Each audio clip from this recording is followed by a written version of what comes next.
राज्यातील ग्रामपंचायतींच्या कारभारासंदर्भात महत्त्वाचा निकाल देत बॉम्बे हायकोर्टच्या औरंगाबाद छत्रपती संभाजीनगर खंडपीठाने राज्य सरकारच्या ग्रामविकास विभागाच्या वादग्रस्त निर्णयाला तुर्तास स्थगिती दिली आहे।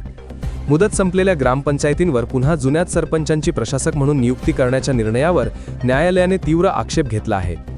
न्यायमूर्ती विभा कंकणवाडी आणि न्यायमूर्ती हितेन वेणेगावकर यांच्या खंडपीठाने पुढील आदेश येईपर्यंत कोणतीही नवीन प्रशासक नियुक्ती करू नये असे स्पष्ट निर्देश छत्रपती संभाजीनगर व अहिल्यानगर जिल्हा परिषदांच्या मुख्य कार्यकारी अधिकाऱ्यांना दिले आहेत। तसेच राज्य निवडणूक आयोगासह संबंधित अधिकाऱ्यांना नोटिसा बजावण्यात आल्या आहेत। न्यायालयाची गंभीर निरीक्षणे। राज्य सरकारने 28 फेब्रुवारीपर्यंत मुदत संपणाऱ्या ग्रामपंचायतींवर विद्यमान म्हणजेच मुदत संपलेल्या सरपंचांनाच प्रशासक म्हणून नियुक्त करण्याचा निर्णय घेतला होता। मात्र हा निर्णय लोकशाही तत्वांच्या विरोधात असल्याचे न्यायालयाने स्पष्ट केले।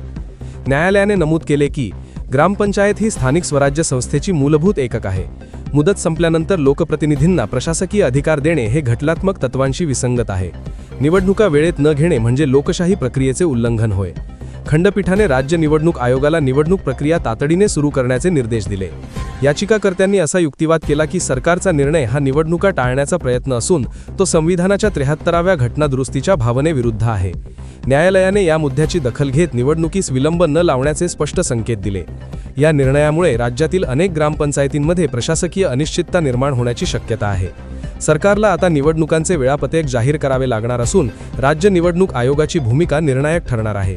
स्थानिक स्वराज्य संस्थांमध्ये लोकप्रतिनिधींमार्फतच कारभार चालवला गेला पाहिजे हा लोकशाहीचा गाभा असल्याचे राजकीय विश्लेषकांचे मत आहे। न्यायालयाच्या या निर्णयामुळे ग्रामपंचायत निवडणुकांचा मार्ग मोकळा झाला असून राज्यातील राजकीय घडामोडींना वेग येण्याची चिन्हे आहेत।